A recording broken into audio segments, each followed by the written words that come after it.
ತಪ್ಪ. ಪ್ರೀತ್ಸೋ ತಪ್ಪ ವಿಶೇಷ ಕಾರ್ಯಕ್ರಮಕ್ಕೆ ಮತ್ತೊಮ್ಮೆ ಸ್ವಾಗತ ವೀಕ್ಷಕರೇ. ಒಂದು ಉನ್ನತ ಹುದ್ದೆಯಲ್ಲಿ ಇರುವಂತಹ ಒಬ್ಬ ವ್ಯಕ್ತಿ ತನ್ನ ಮಗಳ ಮದುವೆಯನ್ನೇ ಮುರಿಯುವಂತಹ ಪ್ರಯತ್ನ ಮಾಡ್ತಿದ್ದಾರೆ. ಅಲ್ಲದೆ ಸ್ವತಃ ತನ್ನ ಅಳಿಯನಿಗೆ ಕೊಲೆ ಬೆದರಿಕೆ ಹಾಕ್ತಿರುವಂತಹ ಒಂದು ಪ್ರಕರಣವನ್ನ ನಿಮ್ಮ ಮುಂದೆ ಇಡ್ತಾ ಇದ್ದೀವಿ. ಇದರಲ್ಲಿ ಯಾರು ಸರಿ ಯಾರು ತಪ್ಪು ಅನ್ನೋದು ನಿಜವಾಗಿಯೂ ವಿಚಿತ್ರವಾಗಿದೆ.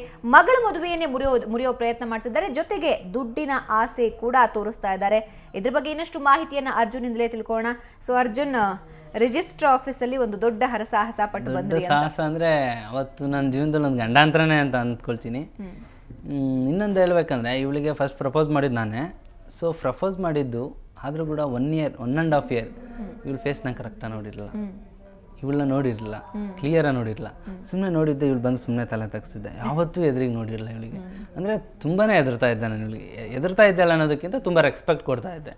ಇವಳು ಅಂದರೆ ತುಂಬಾ ಭಯ ಇತ್ತು ನನಗೆ. ಇದುವರೆಗೂ ಆಗಿರಲಿ ಈ 4 ಇಯರ್ಸಲ್ಲಿ ಇವಳಿಗೆ ಯಾವತ್ತೂ ಎದುರು ಮಾತಾಡಿಲ್ಲ ನಾನು.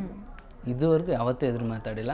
ಸೊ 1.5 ಇಯರ್ ಇವಳು ಮುಖ ನೋಡಿರಲಿಲ್ಲ. ಆ್ಯಕ್ಚುಲಿ ನಮ್ಮ ಫ್ರೆಂಡ್ಸ್ ಕೆಲವರು ಹೇಳೋರು, ಇಲ್ಲ ಈ ಜೋಡಿ ಹೆಂಗಿದೆ ಹೆಂಗಿದೆ ಅಂತ. ನಾನು ಯಾರು ಕಾಮೆಂಟ್ಸ್ ಮಾಡಿದ್ರು ಒಪ್ಕೊಳ್ತಿಲ್ಲ, ಯಾರಿಗೂ ಕೇಳ್ತಿರಲಿಲ್ಲ. ನನ್ನ ಇಷ್ಟ, ನನ್ನ ಲೈಫು, ನನ್ನ ಫ್ಯೂಚರ್. ಅಲ್ಲ, ಸೌಮ್ಯ ಮದುವೆ ಬಗ್ಗೆ ಏನು ಹೇಳ್ತಾ ಇದ್ರು? ಈ ರೀತಿ ದೇವಸ್ಥಾನದ ಹತ್ರ ಹೋಗಿ ಮದುವೆ ಆಗೋದು, ಆಮೇಲೆ ರಿಜಿಸ್ಟರ್ ಮಾಡ್ಕೊಳ್ಳೋದು, ಅದು ಬಂದುಬಿಟ್ಟು ನನಗೆ ಗೊತ್ತಿರೋ ಫ್ರೆಂಡ್ಸು. ಸೊ ನಾನು ಇಂಥವ್ರ ಮಗಳು ಲವ್ ಮಾಡ್ತೀನಿ ಅಂತ ಗೊತ್ತಿತ್ತಲ್ಲ, ಅವರು ಯಾರೂ ಬರಲಿಲ್ಲ ಮೇಡಮ್ ಹೆಲ್ಪ್ ಮಾಡಲಿಕ್ಕೆ.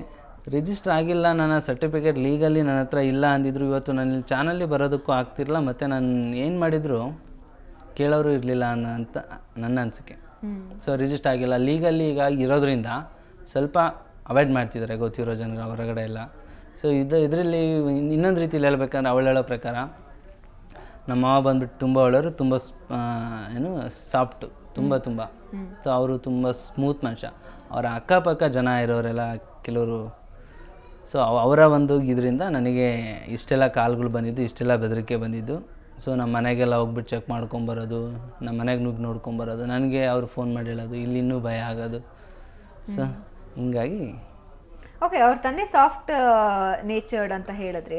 ಆಗೇನಾದ್ರು ನೀವು ಮಾತಾಡೋ ಪ್ರಯತ್ನ ಮನ್ಸಲ್ಲಿ ಅನ್ಸುತ್ತಾ? ಒಂದ್ಸಲ ಹೋಗಿ ಅವ್ರ ಹತ್ರ ಡೈರೆಕ್ಟಾಗಿ ಮಾತಾಡಿದ್ರೆ ಇದೆಲ್ಲ ಕ್ಲಿಯರ್ ಆಗುತ್ತೆ ಅಂತ ಏನಾದ್ರು? ಅವ್ರ ಹತ್ರ ಡೈರೆಕ್ಟಾಗಿ ಅಂದರೆ ನಾನು ಇದುವರೆಗೂ ಅವ್ರನ್ನ ಯಾವತ್ತೂ ನೋಡಿಲ್ಲ, ಯಾವತ್ತೂ ಮಾತಾಡ್ಸಿಲ್ಲ ಮೇಡಮ್. ಸೌಮ್ಯ ಏನಾದರೂ ಹಿಂಟ್ ಕೊಟ್ಟಿದ್ರೆ ನಿಮಗೆ ಮನೇಲಿ ಗೊತ್ತಾಗಿದೆ ಅಂತ ಏನಾದರೂ? ಯಾವಾಗ ಅವ್ರು ಬಂದು ಈ ರೀತಿ ಅಟ್ಯಾಕ್ ಮಾಡಿದ್ ನಿಮ್ಮ ಮೇಲೆ? ಅದು ಬಂದ್ಬಿಟ್ಟು ಸೌಮ್ಯ ಏನೋ ಇದು ಮಾಡಿರಲಿಲ್ಲ. ನಾನು ಇಲ್ಲಿ ಬೆಂಗಳೂರಿಗೆ ಬಂದಿದ್ದೆ ಫ್ರೆಂಡ್ ನೋಡಲಿಕ್ಕೆ ಬಂದಾಗ ಬೆಂಗಳೂರಿಗೆ ಬಂದಿದ್ದೆ. 1 ದಿನ 2 ದಿನ ಇಲ್ಲ ಇದ್ದೆ. ಆಮೇಲೆ ದಾವಣಗೆರೆಗೆ ಹೋದೆ. 2 ದಿನ ಯಾವಾಗ ಅಲ್ಲಿ ಅವಾಯ್ಡ್ ಮಾಡಿದ್ನ, ಅವ್ರ ಮನೆಗೆ ಅವಳು ಲವ್ ಮಾಡ್ತಿದ್ದಾಳೆ ಅನ್ನೋ ಡೌಟ್ ಇತ್ತು. ಯಾರೋ ಫೋನ್ ಮಾಡಿ ಹೇಳಿದಾರಂತೆ. ಅವಳು ಹೊರಗೆ ಬಿಟ್ಟಿರಲ್ಲ ಒಂದು 15 ಡೇಸ್. ನನಗೆ ಒಂಥರ ಸೈಕ್ಯೂ ಆದಂಗೆ ಆಗಿದ್ದೆ. ಇಲ್ಲಿಗೆಲ್ಲ ಬೆಂಗಳೂರಿಗೆಲ್ಲ ಬಂದು ಫುಲ್ಲೆಲ್ಲ ಗಡ್ಡ ಬಿಟ್ಟಿದ್ದೆ ನಾನು. ಸೈಕ್ಯೂ ಆದಂಗೆ ಆಗಿದ್ದೆ. ಎಲ್ಲರೂ ಏನೋ ಹಿಂಗಾಗಿದೆಯಾ ಸೊ ನಂಗೆ ಗೊತ್ತೇ ಇಲ್ಲ. ಫುಲ್ ಆ ಥರ ಒಂಥರ ಸೈಕ್ಯೂ ಆದಂಗೆ ಅದೇ. ಅವಳು ಸಡನ್ನಾಗಿ ಮನೇಲಿ ಡೌಟ್ ಇದೆ, ಬೇಡ ಈಗ ಮೀಟ್ ಆಗೋದು ಬೇಡ ಅಂತ ತುಂಬಾ ಹೇಳಿದ್ಲು. ನಾನಿಲ್ಲ, ಏನೇ ಆದರೂ ಪರವಾಗಿಲ್ಲ, ನನ್ನ ಸತ್ರು ಪರವಾಗಿಲ್ಲ, ನಾನು ಇನ್ನು ನೋಡಲೇಬೇಕಂತ ತುಂಬ ಹಠ ಮಾಡಿದೆ. ಹೋದೆ ದಾವಣಗೆರೆಗೆ. 2 ದಿನಕ್ಕಾದೆ, 3 ದಿನಕ್ಕಾದೆ. 4ನೇ ದಿನ ಸಡನ್ನಾಗಿ ಬಂದುಬಿಟ್ಲು. ಬಂದು ಅಲ್ಲೆಲ್ಲ ಹತ್ತಿರದಲ್ಲಿ ಬಂದು ಫೋನ್ ಮಾಡಿದ್ಲು, ಎಲ್ಲಿದೆಯಾ? ರೂಮಲ್ಲಿದ್ದೀನಿ ಅಂದೆ. ಸರಿ, ನಾನು ಇಲ್ಲೆಲ್ಲ ಹತ್ರ ಇದ್ದೀನಿ, ಬರ್ತೀನಿ, ಅಲ್ಲೇ ಇರೋದು. ಸೊ ಸುಮಾರು 15 ಡೇಸ್ ಬಿಟ್ಟು ಮೀಟ್ ಆಗಿದ್ದಲ್ವಾ. ಸೊ ಒಂದೂವರೆ ತಾಸು ಅಲ್ಲೇ ಇದ್ವಿ, ರೂಮಲ್ಲಿ ಮಾತಾಡ್ತಾ ಇದ್ವಿ. ಸೊ ಫಸ್ಟೆಲ್ಲ ಬಂದರೆ ಬೆಳಗಿನ ಸಂಜೆವರೆಗೆ ಇರ್ತಾಯಿದ್ಲು, ಚೆನ್ನಾಗೇ ಮಾತಾಡ್ತಿದ್ವಿ. ಅವತ್ತು ಅಲ್ಲಿಗೂ ನಾನು ಹೆಚ್ಚು ಹೊತ್ತು ಇಟ್ಕೊಳ್ಳೋಕೆ ಇಷ್ಟ ಇಲ್ಲ, ಆದರೂ ಬಿಟ್ಟಿರೋದಕ್ಕೂ ಇಷ್ಟ ಇಲ್ಲ. ಹಂಗಾಗ್ಬಿಟ್ಟು ಸ್ವಲ್ಪ ಜಾಸ್ತಿ ಹೊತ್ತು ಇಟ್ಕೊಂಡೆ. ಇವರು ಏಕಾಏಕಿ ದಾಳಿ ಮಾಡಿಬಿಟ್ರು. ಫಾಲೋ ಮಾಡ್ತಿದ್ರು ಅನ್ಸುತ್ತೆ ಸೌಮ್ಯನ, ಚೆನ್ನಾಗಿ ಫಾಲೋ ಮಾಡಿ. ಅವಳು ಅವತ್ತು ಫ್ರೀ ಬಿಟ್ಟಿರೋದೇ ನನ್ನನ್ನು ಲಾಕ್ ಮಾಡ್ಲಿಕ್ಕೋಸ್ಕರ. ಇತ್ತೀಚೆಗೆ ಅವರಿಗೆ ಸಡನ್ನಾಗಿ ವೀಕಿಂದ ಶೋರಾಗಿ ನಾನೇ ಅಂತ ಗೊತ್ತಾಯಿದೆ. ಯಾಕಂದರೆ ನನ್ನ ಫ್ರೆಂಡೇ ಸ್ಪ್ರೆಡ್ ಮಾಡಿರೋದು. ಯಾರು ಅಂತ ತುಂಬ ಚೆನ್ನಾಗಿ ಗೊತ್ತು ಮೇಡಮ್. ಇದರಲ್ಲಿ ಯಾರ್ಯಾರು ಕೈವಾಡ ಇದೆ, ಅವ್ರ ಮನೆಯಲ್ಲಿ ಯಾರ್ಯಾರು ನನ್ನ ಮೇಲೆ ಚಾಡಿ ಹೇಳ್ತಿದ್ದಾರೆ. ಸೊ ನನ್ನ ಮೇಲೆ ಈಗ ಹೇಳ್ಬೇಕಂದ್ರೆ ಭಯಂಕರ ಚಾಡಿ ಹೇಳ್ತಿದ್ದಾರೆ, ಇಲ್ಲದೇ ಇರೋ ವಿಚಾರ ಎಲ್ಲ ಹೇಳ್ತಿದ್ದಾರೆ. ಅವಳಿಗೆ ಸೌಮ್ಯಾಗ ಗೊತ್ತು ನಾನೇನು, ಯಾರ್ಯಾರ ಜೊತೆ ಫ್ರೆಂಡ್ಶಿಪ್ ಇದೆ, ನಾನೇನು ಪಿನ್ ಟು ಪಿನ್ ಅವಳಿಗೆ ಗೊತ್ತು, ಎಲ್ಲ ಸತ್ಯನೂ ಗೊತ್ತು. ಈಗ ಅವಳು 15 ಡೇಸ್ ಏನೋ 1 ವೀಕ್ ಅಲ್ಲಿದ್ದಾಳೆ ಇಲ್ಲಿ ಮ್ಯಾಟ್ರ್ ಆದಮೇಲೆ ಅಂದರೆ ಅವಳಿಗೆ ಇವ್ರಿಗೆ ಏನು ಬ್ರೈನ್ ವಾಶ್ ಮಾಡಲಿಕ್ಕೂ ರೆಡಿನೇ. ಸೊ ಅಂದರೆ ಅವ್ರ ಅಪ್ಪ ಅಮ್ಮ ಅಲ್ಲ, ಬೇರೆ ಹೊರಗಿನ ಜನನಾದ್ರೂ ಆಗ್ಬೋದು, ಮತ್ತು ಇನ್ನೊಂದವ್ರು ಆಗ್ಬೋದು. ಸೊ ನನ್ನ ಅನಿಸಿಕೆ ಪ್ರಕಾರ 100ಕ್ಕೆ 100% ಅವಳು 1% ಕೂಡ ಚೇಂಜ್ ಆಗೋಲ್ಲ ಅನ್ನೋ ನಂಬಿಕೆ ಶೋರ್ ಇದೆ ನನಗೆ. ಅದೇ ಉದ್ದೇಶದಿಂದನೇ ನಾನು ಇವತ್ತು ಇಲ್ಲೇ ಬಂದು ಇಷ್ಟು ಧೈರ್ಯ ಮಾತಾಡ್ತಿರೋದು, ಎಲ್ಲಾದರೂ ಮಾತಾಡೋದು. ಅವಳು ಕಣ್ಣೆದ್ರಿಗಿದ್ದೆ ಅಂದರೆ ನನಗೇನೂ ಆಗ್ಲಿಕ್ಕೆ ಬಿಡಲ್ಲ ಅವಳು, ನನಗೇನು ಆಗಲಿಕ್ಕೆ ಬಿಡಲ್ಲ ಅವಳು. ಸೊ ಇದು ಮಾತ್ರ ಶೋರಾಗಿ ಹೇಳ್ತೀನಿ ನಾನು. ಅವಳು ಮಾತ್ರ ನನ್ನನ್ನೊಂದು ಪಾಯಿಂಟ್ ಡೌಟ್ ಕಟ್ಟಲ್ಲ. 100ಕ್ಕೆ 100% ನನ್ನನ್ನೇ ಲವ್ ಮಾಡ್ತಿದ್ದಾಳೆ, ನನ್ನನ್ನೇ ಲವ್ ಮಾಡ್ತಾನೆ ಇರ್ತಾಳೆ. ಓಕೆ, ಯಾರು ಫ್ರೆಂಡ್ ಅಂದ್ರೆ ಏನ ನಿಮ್ದು ದ್ವೇಷ ಗೀಷ ಇತ್ತಾ ಅಥವಾ ದ್ವೇಷ ಗೀಷ ಏನೂ ಇಲ್ಲ ಮೇಡಮ್. ಅನ್ಎಕ್ಸ್ಪೆಕ್ಟೆಡ್ ಆಗಿ ಫ್ರೆಂಡ್ ಆದರೂ ಅವರಿಗೆ ಹಂಗೆ ಲೈಟಾಗಿ ಮ್ಯಾಟ್ರ್ ಗೊತ್ತಾಯಿತು. ಮ್ಯಾಟ್ರ್ ಗೊತ್ತಾದಾಗ ಆಮೇಲೆ ನನಗೆ ಗೊತ್ತಾಯಿತು ಅವ್ರ ರಿಲೇಷನ್ನೇ ಅಂತ. ಅವಾಗ ಎದುರಾಕೊಳ್ಳೋಕೆ ಆಗಲಿಲ್ಲ. ಸೊ ಆದರೂ ಅವ್ರ ಹತ್ರ ಅಣ್ಣ ಅಣ್ಣ ಅಂದ್ಕೊಂಡು ತುಂಬಾ ಕೂಲಾಗಿ ಜಾಗ ಕೊಡ್ಕೊಂಡಿದ್ದೆ. ಸೊ ಆದರೂ ಅಷ್ಟು ಚೆನ್ನಾಗಿದ್ರು ಕೂಡ ಅವ್ರು ನನಗೆ ಹೇಳ್ತಿದ್ರು, ಇಲ್ಲಪ್ಪ ನೀವಿಬ್ರು ಮದುವೆ ಆಗಿದ್ರೆ ನಿಮ್ಮನ್ನ ಯಾಕೆ ತಗಲಾಕೋದು, ಅದೆಲ್ಲ ಏನು ಬರುತ್ತೆ, ಸಪೋರ್ಟ್ ಮಾಡ್ತೀನಿ ಅಂತಲೇ ಹೇಳ್ತಾಯಿದ್ರು. ಬಟ್ ತಗಲಾಕ್ತಾರೆ ಅಂತ ಆಕ್ಸೆಪ್ಟ್ ಮಾಡಿರಲಿಲ್ಲ. ಓಕೆ, ಸೊ ಅವತ್ತು ಅಟ್ಯಾಕ್ ಮಾಡಿದ್ರು ಅಂತ ಹೇಳಿದ್ರೆ ಅವತ್ತು ಯಾರ್ಯಾರು ಬಂದಿದ್ರು ಮನೆಗೆ ಆ ಸಂದರ್ಭದಲ್ಲಿ? ಅವತ್ತು ಅವ್ರ ಅಮ್ಮ ಬಂದಿದ್ದರು, ಅವ್ರ ಅಣ್ಣ ಬಂದಿದ್ದರು. ಸೊ ಇವಳು ಇದ್ಲು. ಈಗ ಅವತ್ತು ಅಲ್ಲಿ ಅಟ್ಯಾಕ್ ಆಯಿತು, ಅಷ್ಟೆಲ್ಲ ಹೊಡೆದ್ರು. ಅವ್ರ ಅಣ್ಣ ಫೋನ್ ಮಾಡಿ ಕರ್ಸ್ಕೊಂಡ್ರು. ಅಷ್ಟೆಲ್ಲ ಹೊಡೆದಾಗ ನಾನೇನಾದರೂ ಓಡೋಗಿದ್ದೆ ಅಂದರೆ ಗ್ಯಾರಂಟಿ ಮತ್ತೆ ಹಿಡ್ಕೊಳ್ಳೋರು. ನಾನು ಆ ಕೆಲಸ ಮಾಡಲ್ಲ. ಅವರಣ್ಣ ಹೊಡೆದ್ರು, ಶರ್ಟಲ್ಲಿ ಹರಿದ್ರು. ಅಲ್ಲೇ ತಳ್ಳಿಬಿಟ್ಟು ನನ್ನ ರೂಮ್ ಪಕ್ಕ ಇನ್ನೊಂದು ರೂಮ್ ಇತ್ತು, ಆ ರೂಮ್ ಮೇಲ್ಗಡೆ ಹೋಗಿ ಕೂತ್ಕೊಂಡಿದ್ದೀನಿ. ಅವರಣ್ಣ ಹುಡುಗರು ಎಲ್ಲ ಹೊರಗಡೆ ರೌಂಡ್ಸ್ ಆಗ್ತಾಯಿದ್ದಾರೆ, ತುಂಬಾ ರೌಂಡ್ಸ್ ಆಗ್ತಿದ್ದಾರೆ. ನನಗೆ ಹೊರಗಡೆ ಬಂದು ಬಗ್ ನೋಡ್ತಿದ್ದೀನಿ, ಫುಲ್ಲು ಒಂಥರ ವೈಬ್ರೇಟ್ ಬಾಡಿ, ಫುಲ್ಲು ಏನೋ ಒಂಥರ ಕ್ಷಣ ನನಗೆ ಹೆಂಗಾಗಿತ್ತು ಅಂದರೆ ಅಷ್ಟು ಭಯ ಆಗಿತ್ತು. ಇನ್ನೇನು ನಾನು ಬದುಕೋ ನಂಬಿಕೆ ನನಗಿರಲಿಲ್ಲ ಅವತ್ತು. ಕಡೆ ಪಕ್ಷ ಒಂದು ಹಾಫ್ ಒನ್ ಅವರ್ ನೋಡಿದೆ. ಅದೆಷ್ಟೊತ್ತು ಕಾದಂಗೆಲ್ಲ ಹುಡುಗರು ಜಾಸ್ತಿ ಆಗ್ತಿರೋ ಹೊರತು ಕಮ್ಮಿ ಆಗ್ತಿರಲಿಲ್ಲ. ನನ್ನ ಭಯ ಟೆನ್ಷನು ಜಾಸ್ತಿ ಆಗ್ತಾನೆ ಇರೋದು. ಆಮೇಲೆ ಅವ್ರ ಅಣ್ಣಗೆ ಫೋನ್ ಮಾಡಿದೆ, ಎಲ್ಲಿದೆಯಾ ಅಂದೆ. ಯಾರು ನೀನು ಅಂದ. ಇಷ್ಟೊತ್ತು ಜಗಳ ಮಾಡಿದ್ಯಾ, ಯಾರು ಅಂತ ಗೊತ್ತಿಲ್ವಾ ಅಂದೆ. ಎಲ್ಲಿದೆಯಾ ಹೇಳೋ, ಬಾರ ಎಲ್ಲಿ ಅಂದ. ಅಂದ ತಕ್ಷಣ ಜಾಸ್ತಿ ಹುಡ್ಕೋಕೆ ಹೋಗ್ಬೇಡ, ನಮ್ಮ ಸರ್ ಮನೇಲಿದ್ದೀನಿ, ಇನ್ನು 10 ನಿಮಿಷದಲ್ಲಿ ಮನೇಲಿ ಇರ್ತೀನಿ ಬಾ ಅಂದೆ.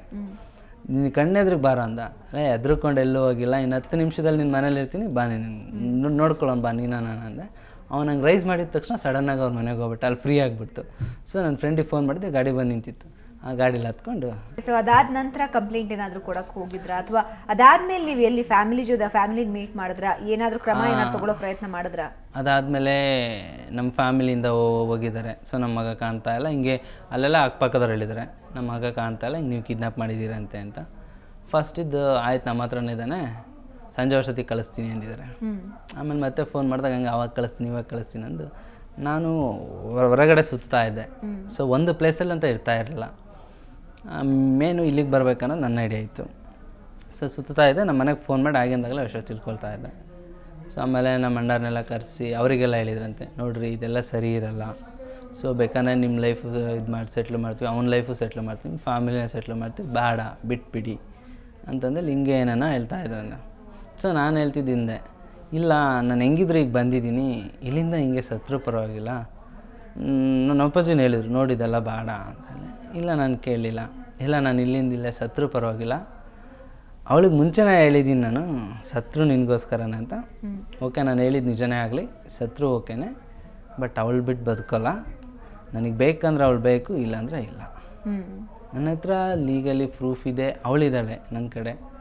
ಸೊ ನ್ಯಾಯ ಇದೆ, ಸಿಗ್ತಾಳೆ ನನಗೆ, ಶೋರಾಗಿ ಸಿಗ್ತಾಳೆ ಅನ್ನೋ ಒಂದು ಉದ್ದೇಶದಿಂದನೇ ನಾನು ಬಂದಿದ್ದು. ನಂಗೆ ಒಂದು ಗೊತ್ತಿತ್ತು, ನಾನು ಬೆಂಗಳೂರಿಗೆ ಬಂದರೆ ಸೊ ಇಲ್ಲಿ ನನಗೆ ಒಬ್ಬರು ತುಂಬ ಆತ್ಮೀಯರಿದ್ದಾರೆ. ಅವ್ರು ಹೇಳ್ಬೇಕಂದ್ರೆ ಇವತ್ತು ನನ್ನ ಜೀವ ಕಾಪಾಡಿರೋದೇ ಅವರು. ನನಗೋಸ್ಕರ ಈಗ 4-5 ಡೇಸಿಂದ ತುಂಬಾ ಕಷ್ಟಪಟ್ಟರು. ಅವರು ಅಲ್ಲಿದ್ದಾಗೆ ಫೋನ್ ಮಾಡಿದೆ, ನಾನು ಲಾಕ್ ಮಾಡಿದಾಗ ಹಿಂಗೆ ಲಾಕ್ ಮಾಡಿದ್ದಾರೆ ಅಂತ. ಅವರು ತುಂಬಾ ಖರ್ಚು ಮಾಡಿಕೊಂಡು ಇಷ್ಟೆಲ್ಲ ಕಾಂಟ್ಯಾಕ್ಟ್ ಕೊಡಿಸಿದ್ದಾರೆ. ನನಗೆ ಕೈಲಿ ಚಾನ್ಸೇ ಇರಲ್ಲ, ಯಾಕಂದರೆ ನಿಮಗೆ ಮುಂಚೆನೇ ಹೇಳಿದೆ ₹11 ಅಷ್ಟೇ ಇತ್ತು ನನ್ನ ಹತ್ರ ಅಂತ.